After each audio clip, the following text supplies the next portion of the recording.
Whoa!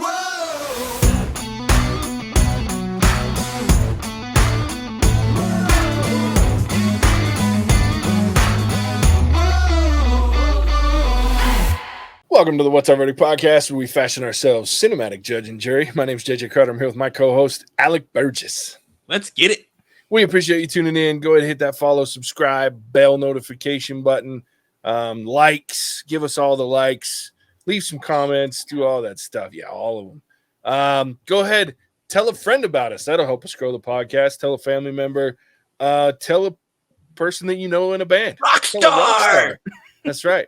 Whether they're a local rock star or a big rock star, go ahead and tell them all about the podcast. We appreciate all listeners and watchers. Yeah, so we're doing something different, and I think we're going to stick with it. So just give you guys a rundown. If you've been listening for a while, we appreciate that. We're kind of changing some things up. It's getting harder and harder to do new movies, and honestly, like normally we're behind the curve and we always have to react to Hollywood. We had made this decision before this crazy strike shit happened. Yeah. So I feel Talk like we about did the looking right thing. ahead. Yeah. The timing is perfect. So we're going to be shifting away from new movies. We'll still do some here and there as they make sense, but we're going to start doing categories. So if you want to get in on the categories, go join our Patreon. You can vote on the categories. You can vote on the movies. You can have a whole lot of control over what we watch. Every movie we're doing in the month of August, starting with the one we're recording right now, came from Charles. Like, we gave him a list of for our category. We gave him a list of categories. We gave him a list of movies. He chose them. We're watching them and we're reviewing them. So, so this month, the month of August, we're doing guilty pleasures. So these are movies that Alec and I both know we shouldn't like, but we'd love. Because they're pretty bad most of the time if you ask most people, but we love them anyway. And we're going to talk about it. So we chose this. Charles chose this category. He also chose the 4 movies we're doing for August, including this one, which is Rock of Ages. It was released June 15th, 2012. It was written by Justin Theroux and Chris Dorenzio. It was directed by Adam Shankman. It stars Julianne Hough, Diego Boneta, Tom Cruise, Alec Baldwin, Russell Brand, Shane Hartlane, Catherine Zeta-Jones, and Paul Giamatti and Bryan Cranston. It's funny. The first 2 names at the top of that list seem like they don't belong in this movie. Something like that. It's just, I mean, look, anytime you get a small town girl and a city boy that meet on the Sunset Strip while pursuing their Hollywood dreams, and your synopsis stops right there, you know you're in for a treat. Yeah. So I'm excited for this first topic because you guys, hopefully, if you listen, you know, apparently I have a type, and I didn't know this until Alec pointed it out, but I'm going to let him explain it, and then I'll just verify. Guys, I cracked the code. It took well over a year, but JJ has a type of movie. And this type of movie is dog shit on the surface. Absolutely terrible. Stupid funny, stupid, terrible. Whatever it is, surface level, absolute dog shit. However, if one would look past this surface level dog shit, one would see that there is actually a very profound and thought-deriving theme there. Now, it's not pushed on you because JJ hates to be pushed by a director to think about something, but it's there for the taking. This movie, 110%, is a JJ movie. And this was the first time I had seen it. But as soon as I was probably 30 minutes into this movie, I was like, oh, fuck, there it is. That is why JJ likes this movie, because it's an enjoyable, stupid watch, just surface level. But if you go a little bit deeper, it is so much more. And this is one that, I haven't confirmed this, but I imagine JJ enjoys making other people watch so that he can see their reaction. Because I imagine most of them are like, why the fuck do you like this movie? It's absolute dog shit. And JJ's like, man, you just don't understand movies. That's right. But it's there. It is a JJ film. The lesson is there. And, we'll get into the lesson a little bit later, I'm sure. But it is there. And if you were just watching this on a surface level, you're going to miss it. And you're going to think that this is just some sort of, oh, if High School Musical had been made in the goddamn 1980s, this is what it would be, and it sucks. Oh, but no, there is much more to this film, and it is glorious. Oh, God. My cheeks hurt, dude. This shit's so funny already. We're just getting started.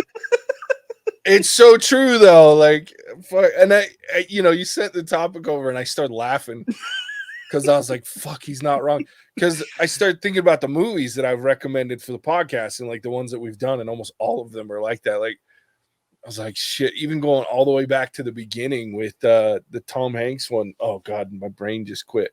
Larry Crown. Like, that's another one. It's a terrible movie, but it's wonderful because it's just, there's a lot of deep-seated points to it, but on the surface, it's really stupid. So, yeah, I apparently have a type, and now I'm fucked. I'm going to have to think about every movie that I love. Excellent. I've never thought about it before, but yeah, you sent that over. And I was in the middle of watching this, just so you know, when you sent that over. It was great. I was laughing so hard. But yeah, I do. And I'm owning that shit, dude. I'm proud of it. Because I do. Like, I love, there's a lot of terrible movies that I love that I'm like, in fact, I think of all the ones that I put on the list that Charles voted on. And they're all that. And then all the ones that I was thinking about too, like other ones that I didn't put on the list yet that I was thinking about are all that. They're like surface level shit, but they all have some deeper meaning that you actually have to like pay attention to them. I love it. I love it. The next piece, and I think the most important topic to me in this movie is Tom Cruise, because that's just so you know, yes, fucking melted my brain. Look, I love Tom Cruise, even during his psychotic years where everybody was like, what the fuck is happening? And he was like super like Scientology, like he's still a Scientologist, but he doesn't like throw it out there like he used to. I still loved him. I think he's one of the greatest actors of our generation, period. He's done some weird shit. He's done great shit. He's done some terrible shit.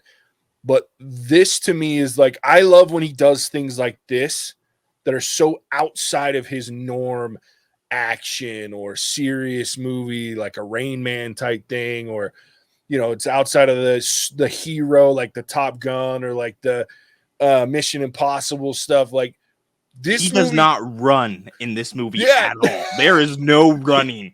Dude, this guy doesn't even walk fast. Like he's got this weird like gait with his belly all pooched out. Like I love it. It's so outside of his character. But what really shocked me is like all the actors actually sing their parts. Like there's no ADR. So it's not like someone's recorded for them and then a lot, like most musicals, or not most, but a lot of musicals, even like, what was the one that came out with Hugh Jackman about the circus guy? Greatest Showman. Yeah. So the girl that plays the opera singer, that's the chick from Mission Impossible, the last couple of Mission Impossible movies, love her, but she didn't sing that part. There was a singer they brought in and they dubbed it. It was ADR. So a lot of actors will do ADR in these difficult songs. And let's be honest, dude, this is an 80s butt rock. This is music that I grew up with, my old ass. This is my childhood, okay? From a very good decade of music. And from a wide range of vocalists. Yeah. This is like music that people go, I'm not singing that shit. That's fucking hard. And Tom Cruise nails it. Like, there's moments when you can tell he's struggling, like when he does like pour some sugar on me, like, and they start screaming at the end. Like there's some moments you're like, that one was tough. Mm-hmm. I bet they had to do that one a couple times to get it right. But the fact that he could still pull it off and sound pretty good doing it, like it blew me away the first time I watched this movie. I was like, what the fuck just happened? And I went and saw it in the theater back in 2012 just because Tom Cruise was in it. And I was like, no fucking way. I was like, there's no way he's actually singing any of this. But they've talked about all the actors sing their own parts. So I was like, I have to see this. Like, I have to see it. Dude, he's the best part of this movie, in my opinion. Like, he steals the entirety, other than maybe Hey Man. He steals this whole movie. Him and Paul Giamatti. Jax, bro. Yeah. Stacey Jax. I love it. It's crazy. It's interesting. but it's just like, and it was another thing where like, I think about Tom Cruise and some of the weird shit that he's done. Like he did Tropic Thunder back in 2008 with the weird Les Grossman character where he was like the over the top movie producer or whatever. Like those are the things about Tom Cruise. And I'm like, that's cool shit. Cause it's just so outside of the norm. Just shows his chops and his range. But I love Tom Cruise in this. Love him. Oh yeah. Every scene he's in, he's the focal point. Even when he's supposed to be in the background. Yeah. He finds a way to steal it, which is so great and probably necessary because who's Diego Boneta? And no fucking clue. Like I know Julianne Hough is an actual singer, like a country artist. I think she is, or she's. Well, she started as a dancer, so she was on Dancing with the Stars as one of the professional dancers. So her and her brother are from here in Utah, and they were ballroom dancers, both of them. But they both can sing, and he's a judge on like So You Think You Can Dance or whatever. She became a judge for a while on the show she was on for years, the Dancing with the Stars, and then she tried her hand at singing and acting. Like she single-handedly ruined the remake of Footloose, and I mean, so I knew that much. But that's who she is. Right? Yeah, but why were the two of them cast in this? Because they had to pay for Tom Cruise. I'm thinking like 2012, right? You can find somebody. Got to, right? Like I'm thinking even if you went the unspeakable route and took one of the boneheads from One Direction, the band, and threw them into this, like they would take it, right? Because it's a acting gig. It moves them into a different medium, and they could easily pull off the part. Yeah. Right? Yep. And then I was like, you can do the same thing. Like there's plenty of music artists out there that could give you the same performance or even better than what we saw from our leads, who are unfortunately the worst part of this movie. Absolutely. Which is a bit sad, if we're honest. Sure. And I mean, it's a tall order, right? You have Alec Baldwin, Russell Brand, Tom Cruise, Paul Giamatti in here, Mary J. Blige. Right. Yeah. Like you have some of the best. Oh, yeah. So it's a tall order, but it shows. Oh, yeah. Like hard. You can see the discrepancy and feel it throughout the entire film to where, I mean, there's one section near the beginning where they mash up Jukebox Hero and I Love Rock and Roll. And I don't give a shit about Jukebox Hero, despite the fact that's one of my favorite songs. Yeah. And I am waiting for I Love Rock and Roll, which is also a good song. But sure, if I'm picking one to listen to, I'm listening to Jukebox Hero because it's Alec Baldwin and Russell Brand who are singing I Love Rock and Roll. That's what I want to see. Well, the best part is Alec Baldwin is like the worst singer in this movie. Like, but awful. I still want to watch him every time he's on screen. Like, and every time he covers his mouth, like in shock. Like, I love it. Yeah. No, I'm with you. Like, they're the worst. And we talk about it. Casey and I watch this movie all the time. Well, okay, so I have to preface this too. So this movie came out at a time in 2012 before the streaming wars had just kind of gotten up and running, right? At the time, Netflix and Hulu was pretty much it for streaming. So in 2012, we still had cable, like normal direct TV kind of thing. I don't remember which one we had at the time. We were living in Ohio. But in like 2013, 2014, when this came out on video after it had been in the movie theater for a while and it actually hit like TV stuff, we had all like the HBO and the Showtime. And I don't know which one it was on, but you might be just old enough to remember flipping channels until you're like, oh, okay, I'm landing. Casey, every time this fucking movie was on, we would watch it because it's so much fun. And that's what I think about as I'm like flipping through. I'm like, okay, I can't stand Julianne Hough or Diego, whatever, because they're terrible. But everything else about this movie, like, I'm all in. Like, it's just Good. so fun and entertaining.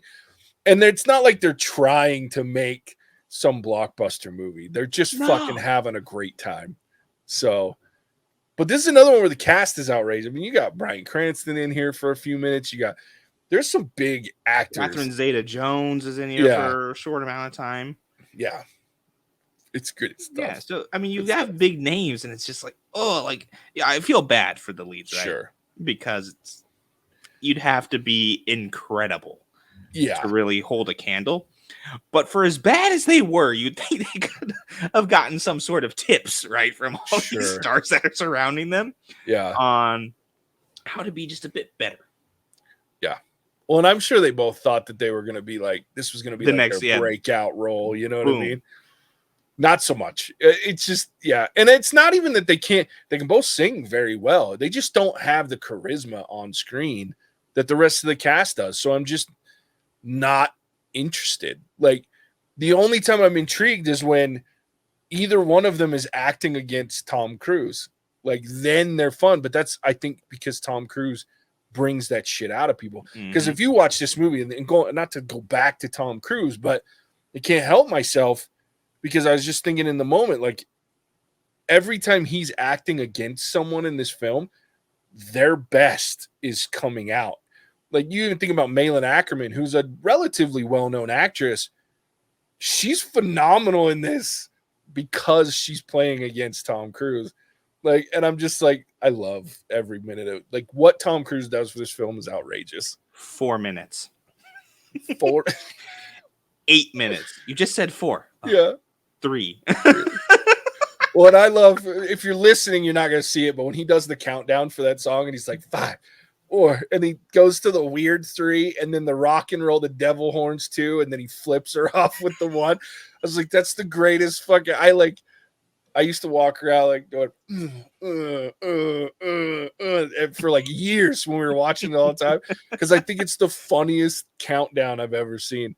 But yeah, like his just, or like the moment where he's talking to the dude at Rolling Stone and he's like, put Cinderella on the phone. Yeah. She put her tongue in my ear. Like, what the fuck is happening? She blew up my world. I have a gig. Yeah. It's just, yeah, I could talk about his part for hours, but yeah. I mean, it's good, and like, and that might be part of the problem is that you have all these great actors who overshadow the leads, because it's not like the leads were god awful. Sure. They were god awful in comparison to who they were sharing the screen with. I should probably clarify that because I think I did say earlier they were god awful. I mean, they were god awful in comparison, but it's comparatively, yeah. I mean, they could have been much worse than they actually were. But when you look at them side by side to who they're up against, like, yeah, it's pretty bad. And I think to your point, like, if they could have just found a couple of people that are a little more charismatic, and you don't even need the superstar power, just find people that play better on screen. And this movie probably would have gotten even better ratings because I can tell. I mean, I'll tell you right now, just watching, like, I am like, oh, these two drive me crazy, but it's worth it to watch everybody else. And another one that steals the movie for me is Russell Brand. Like, oh, dude. Every time he's announcing, and I've always loved Russell Brand. Like, I know he's not everybody's flavor, but like, there's very little that Russell Brand's done. I found him in Forgetting Sarah Marshall. And ever since then, like, I'm all in for Russell Brand. Like, the guy cracks me up. And when he's announcing the bands, like, in this movie, like Wolfgang Van Cult. Yeah. It's Von, not an improvement. Yeah. He's like, Wolfgang Von Cult. Are you sticking with that? Yeah, Wolfgang Van Cult. It's Von Cult. It's not an improvement. Not an improvement. Or at the end when he's doing the Z guys, he's like Z guys. Whatever, give it a whirl. Oh shit! Or like the part where him and Alec Baldwin together were just cracking me up, like the whole hilarious time. Yeah. Every time he go, and I haven't looked it up. I should have. It's unlike me to have not, but I have to imagine that a lot of Russell Brand shit was just complete and utter, like, on the spot, like, improvised improv. Yeah, because The shit he says is so ridiculous. Like, it's just great. Like when he runs out and he's like talking, he's like, rock is head, like rock and roll is life or whatever. He's yelling at all the women, and he's like, sniff the mic. Like he rubs it on his junk, sniff the mic. Like, what? Love it. It's just comedy fucking gold. Russell Brand, great. And it fits in perfectly with everything that's happening, and the kind of the playoff between him and Alec Baldwin as, like, you know, the owner of the club, and then, you know, the guy who's been there for forever, but is probably the one who actually runs the club. And that kind of playoff just fits so well into what he puts out, because he's another one where if he's in the scene, he's stealing everything. Oh yeah. To the point of you're just like, I want more of Russell Brand. Mm-hmm. Like, introduce another band because this is funny. Yep. So good. You pile of estrogen and something else. Like, just, you know, he's just making that shit up. Yeah, just pulling it out of his ass. It's fantastic. I love it. Yeah, it's so good. Another one, I just feel like we got to pile more on the Russell Brand, quote unquote, not with Russell Brand though, but Paul Giamatti is the shitty manager. Like, he's really good too. Like, I think Paul Giamatti has one of the dirtiest, sexiest voices in Hollywood. Like, he just has one of those natural, gravelly. Yeah, seriously. Like, he talks and I'm like, fuck you. I want your voice. Like, and he doesn't sing real great. Like, he sings in this movie, you're like, okay, he's whatever. I mean, he holds a tune, but that's it. But when he talks, like, and he gets in that lower register and that natural, it sounds like he swallowed glass. I'm like, I fucking hate you. Because he's also not an extremely attractive man. Like, you don't look at him and go, that's Hollywood. But the guy can act. Like, you look at him in almost any movies and he can act. But that voice, fuck off, man. I'd do him. Easy. As long as he kept talking. I mean, like, because fuck, he just has a voice. I love it. But he steals it. But my favorite scene in this movie, oh God, that's dangerous to say, but I do believe it's my favorite scene, is after the record or the article comes out and he goes into his office and like Stacey Jackson's in his office and Heyman the monkey has just trashed his office.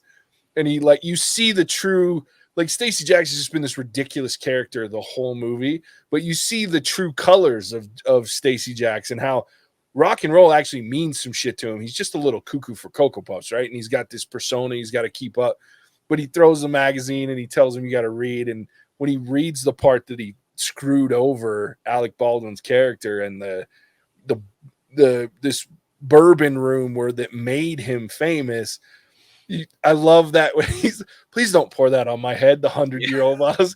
And he's like, I would never do that. I was like, that's my guy right there. Simultaneously tips the bottle back, drinks the scotch, and pisses on freaking his manager's shoe. I laugh till my freaking face hurts every time I watch that scene. It's genius shit. The two of them back and forth in that moment. Oh, easy. To the point of it's truer than I would want it to be. That right there. Yeah. Is that true? It's not true. it's more true, more true than I would like it to be. Yeah. He goes, let's not bullshit anymore. And then he still comes up with another one that's like, it's more true. There's something like that. Yeah, I fucking love it. It's great. So I had to talk about that scene. Oh, absolutely. It's just another moment that is just wonderful. But since we brought it up earlier, the music, this phenomenal. Like I said, I listen to this. This is my childhood wrapped up. It's an 80s wet dream, right? Yeah, here. It's beautiful. It's amazing. It's some of my favorite butt rock anthems out there. What about you? I ask this because I know you're kind of an old soul, but we've never really talked music, I don't think, you and I. So I don't know. Obviously, I know you like some because we've had conversations since you watched this, but were you a big 80s butt rock guy before or growing up, or like have you always been a 80s Yeah. guy? So like so growing up, right, we do yard work with my dad. He Mm, had one CD that we played on this big ass like old stereo that he'd lug out and just blare. nice. 13 tracks on this CD, right? Yeah. Uh 11 of them were in this movie. I love it. So, like I said earlier, Jukebox Hero, Yep. track 4.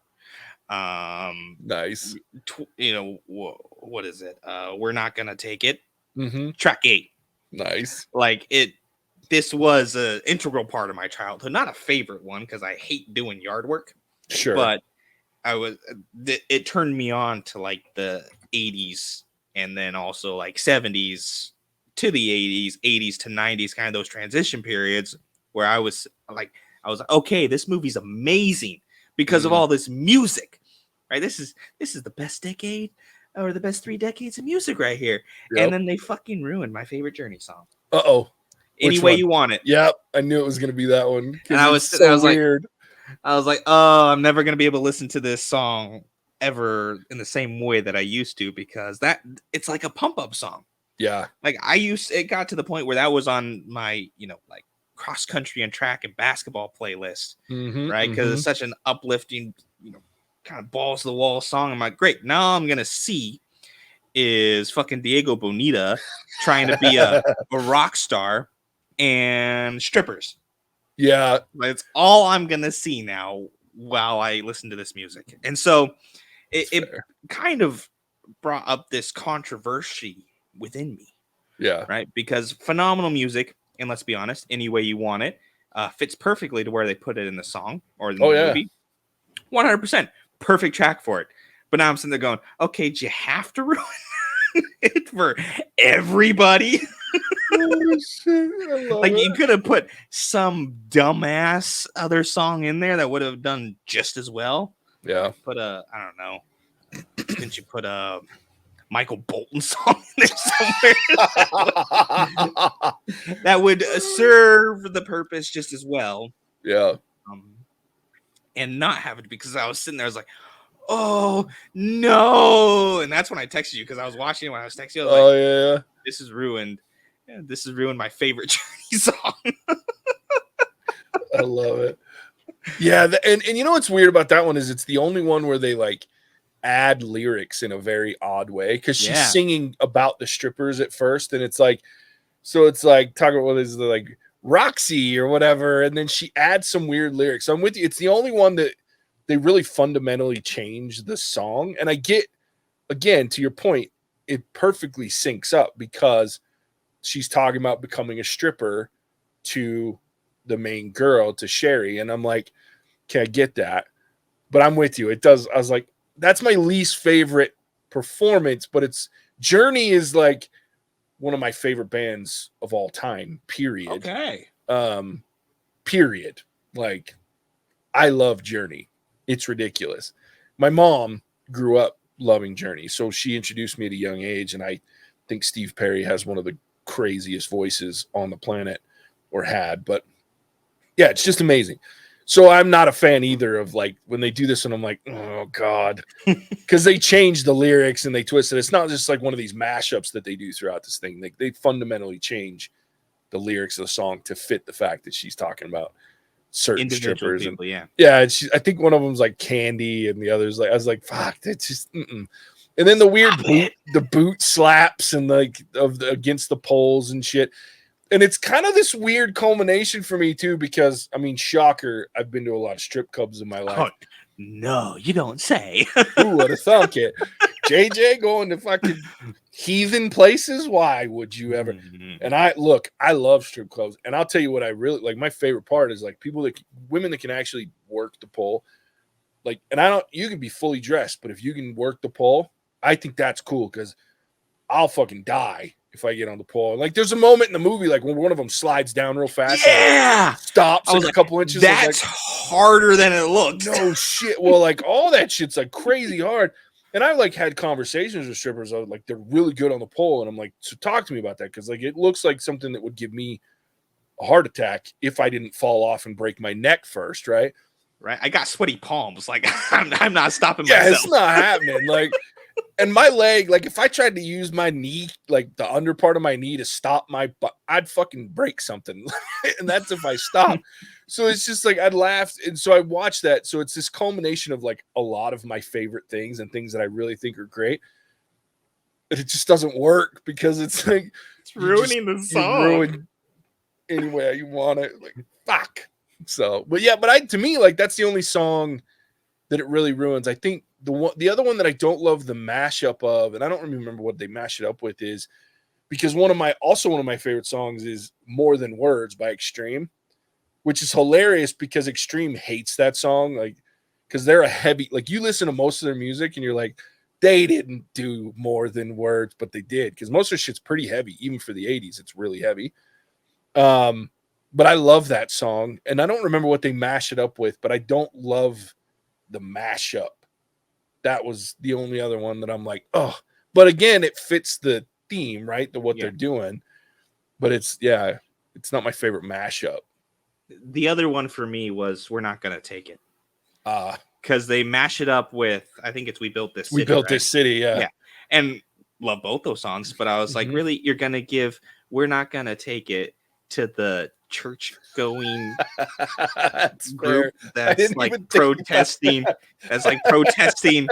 hard rock. I was like, have you even listened to We're Not Gonna Take It and the lyrics? It's funny. You got a Kiss song going up and like that's not gonna work. I mean, I was like, oh great, now it's ruined for me. Because that's another one that's just awesome. Yeah. You put that on, you blare it, pumped up immediately. And I was like, oh, like once again, it fits. It's perfect for the situation.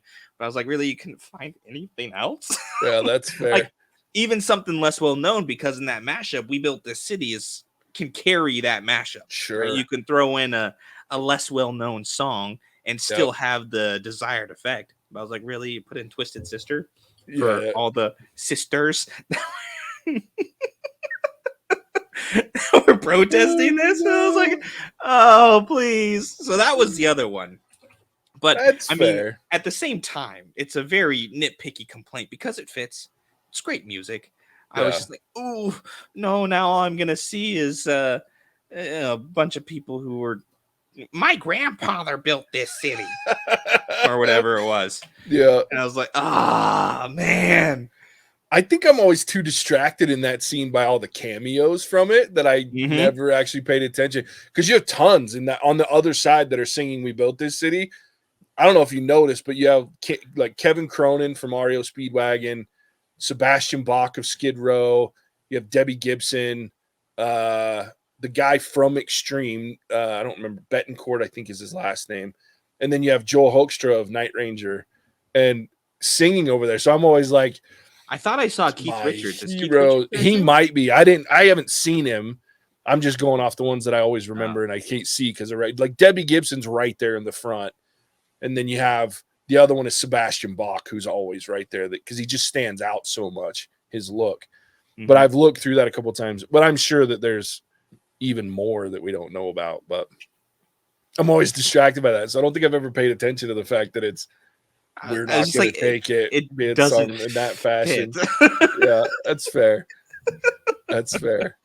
Well, it fits, but it doesn't, right? And that's kind of like what my complaint is with the other stuff as well. It's like, could pick anything else, please. Like I know why you did it, right? It makes sense. Fits perfectly. Yeah, but at the same time, thank you. Now now that image is always going to be stuck with me. Yeah, that's true. I'm on the wrong side of the picket line when I listen to We're Not Gonna Take It. Oh God. I will say that there some of my favorite though, since we talked about some of the songs that were ruined, like, and it's not in it for long, but like at the beginning on the bus when they're doing God, what is the Sister Christian, the motor in, like, I love that song. And so like, and I thought, I was like, this is a cool moment for that. And like the little girl and all these people on the bus that are like going somewhere else. I was like, that's a cool moment. With the way that they tied the music together. I'm trying to think of what other ones that really stuck out to me is like Anything Tom Cruise did, like when he did Pour Some Sugar on Me, and then he did Wanted Dead or Alive. Oh God, that's right. That's That the one. Yeah. Wanted Dead or Alive. Like that one, I don't want to say it ruined it because I love his performance of it, like including the countdown and the going. Mm-hmm. But like, I don't think of Bon Jovi anymore. Like, if I hear that song, it's ruined me for Bon Jovi because I'm like, it's not as good. I'd rather hear Tom Cruise do it, which is so stupid. But I would. Like, I just love his version of it even better. Anyway, yeah, but I'm glad you pointed that because I did text you about that one. Yeah, that one got me.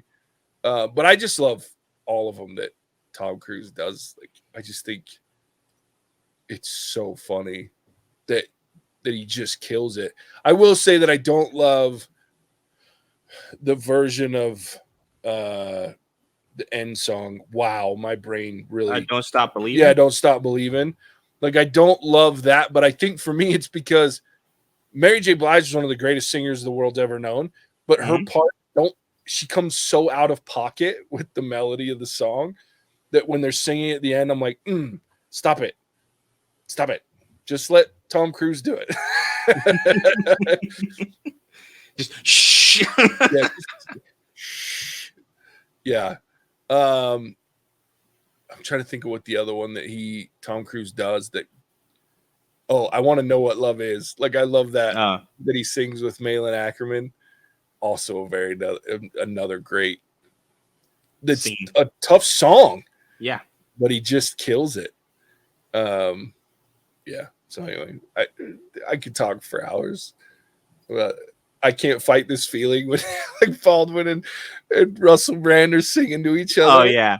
I love that. My God. I love that moment when he starts to sing and Russell Brand turns around and goes, "Are you fucking with me right now?" It's like, it's the greatest day of my life. Oh shit. Oh, it's good stuff. This is also based off of a musical. That was like I know, right? I didn't know that when I saw it. I'd never heard of it before it came out in the movie theater, and then I found out that obviously it was an actual based on a Broadway musical. Oh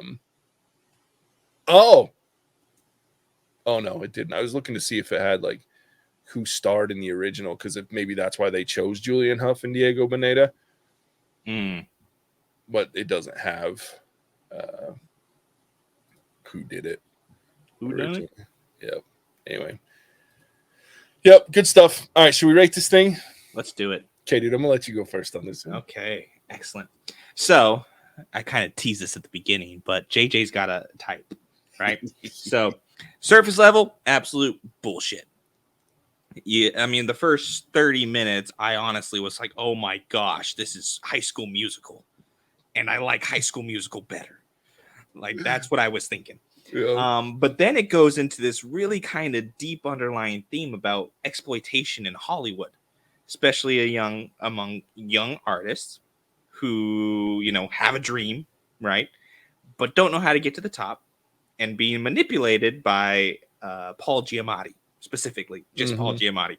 But you have this manager who's kind of controlling everything. And we even see it a bit with Tom Cruise's character, Stacey Jacks, right? Where he's kind of been doped up and boozed up and just kind of going through the flow of things, doesn't pay attention to really anything that's going on around him. Even to the point where, you know, he shows up 3 days late to a gig because why not? So it has this underlying really good theme about exploitation in Hollywood and the, you know, kind of the darker side of, in this case, the music industry and what, you know, the building blocks to kind of get there and what it takes and what you think you are looking for isn't always what happens. But you know, you're losing that control over your own kind of life and stuff. And so as soon as that became clear, I was like, God damn it. Fuck. Shit.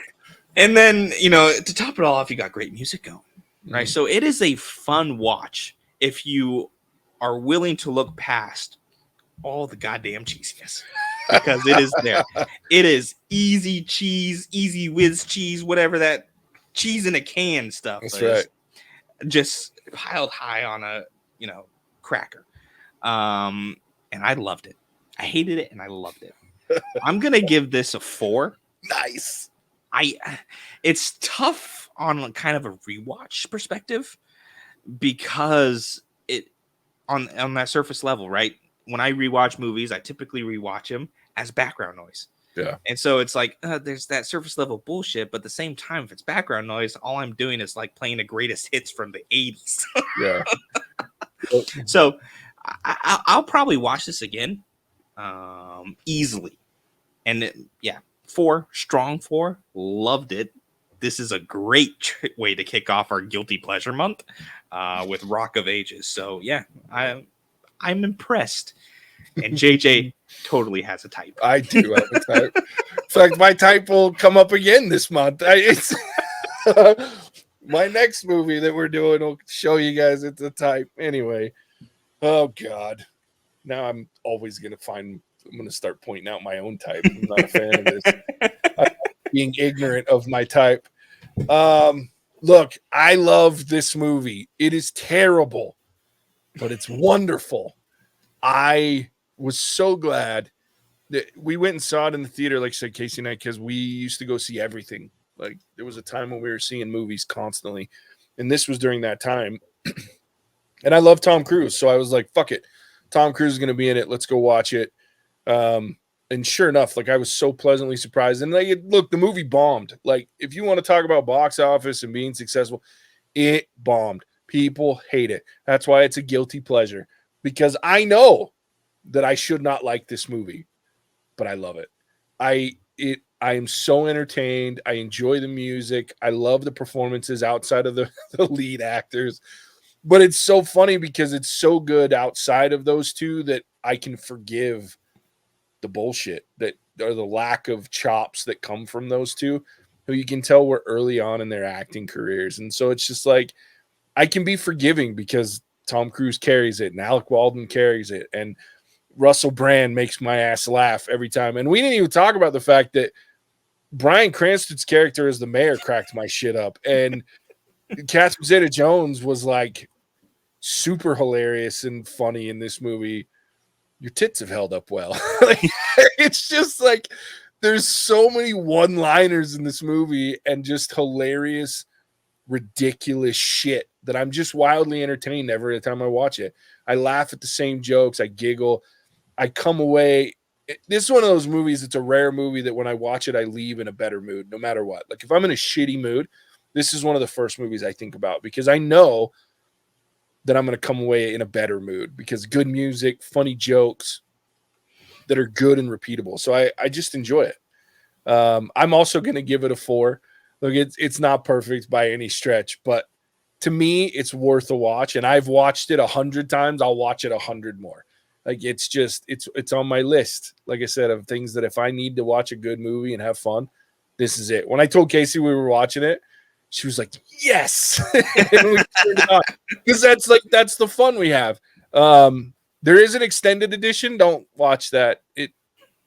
Extended edition shouldn't exist in my opinion, but we watched it and it adds nothing, no value. It's just shit that should have stayed on the cutting room floor. But yeah, I love this movie. I'm glad we did it. Thanks, Charles, for picking it. Go watch it. Be open-minded about it. Don't go thinking you're going to watch some record. Just go have a good time, and you will. Especially if you like 80s music and Tom Cruise. Oh, shit. There it is.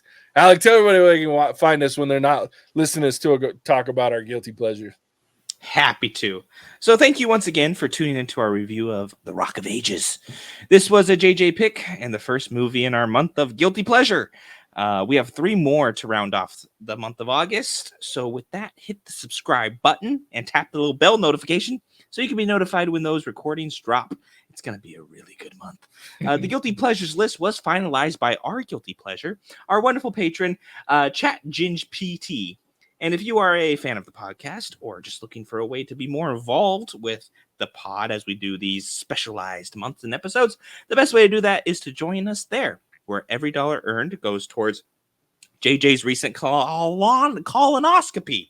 That's a really hard word. It is a tough word. With that, I will send it back to our very own Titan of Terror, the great Bambino, a JJ.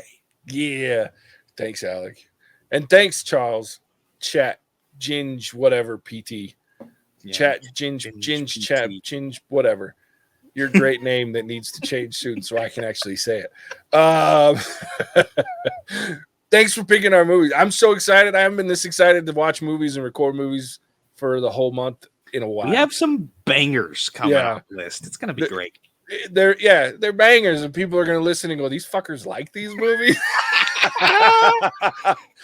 And it's going to be great. So with that, as always, we appreciate you tuning in. We'll catch you on the next one. Hasta la vista, baby. Cinemagic out. Mm-hmm. Whoa!